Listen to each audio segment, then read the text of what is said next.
सिर पर गमछा बांधकर यूपीएससी की कोचिंग पढ़ाने वाले ओझा सर ने आम आदमी पार्टी ज्वाइन कर ली है। पार्टी के नेशनल कन्वीनर अरविंद केजरीवाल और senior party leader Manish Sisodia ने अवध ओझा को पार्टी में शामिल किया। ओझा सर ने कहा कि शिक्षा वो दूध है जो पिएगा वो दहाड़ेगा।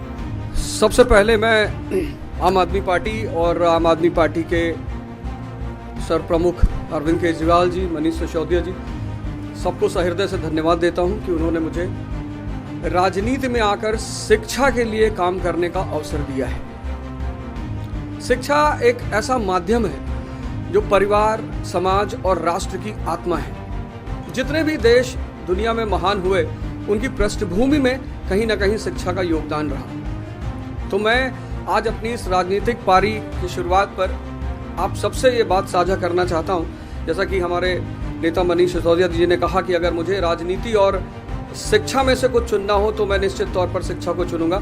ऐसा ही कुछ उद्देश्य मेरा भी है और राजनीति में आकर शिक्षा का विकास मेरा सर्वोत्तम उद्देश्य है। वो पिछले 22 सालों से छात्रों को कोचिंग दे रहे हैं। उनके सोशल मीडिया फॉलोअर्स की गिनती लाखों में है।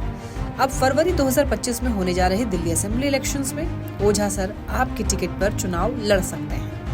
अगस्त 2024 में एक न्यूज चैनल को दिए इंटरव्यू में अवध ओझा ने बताया था कि वो पिछले लोकसभा चुनाव में बीजेपी के टिकट पर चुनाव लड़ना चाहते थे। उन्होंने पार्टी से प्रयागराज सीट का टिकट भी मांगा था, मगर उनको मिल नहीं पाया। पार्टी ने उन्हें कैसरगंज से लड़ने के लिए कहा, मगर उन्हें प्रयागराज से लड़ना था। उन्होंने बताया कि अपनी मां के मना करने पर वो कैसरगंज से चुनाव नहीं लड़े। इसके बाद उन्होंने कांग्रेस से अमेठी सीट पर लड़ने के लिए टिकट मांगा। शुरुआत में पार्टी इसके लिए तैयार थी, मगर बाद में किशोरीलाल शर्मा को इस सीट से टिकट मिल गया। अवध ओझा 3 जुलाई 1984 को यूपी के गोंडा में पैदा हुए।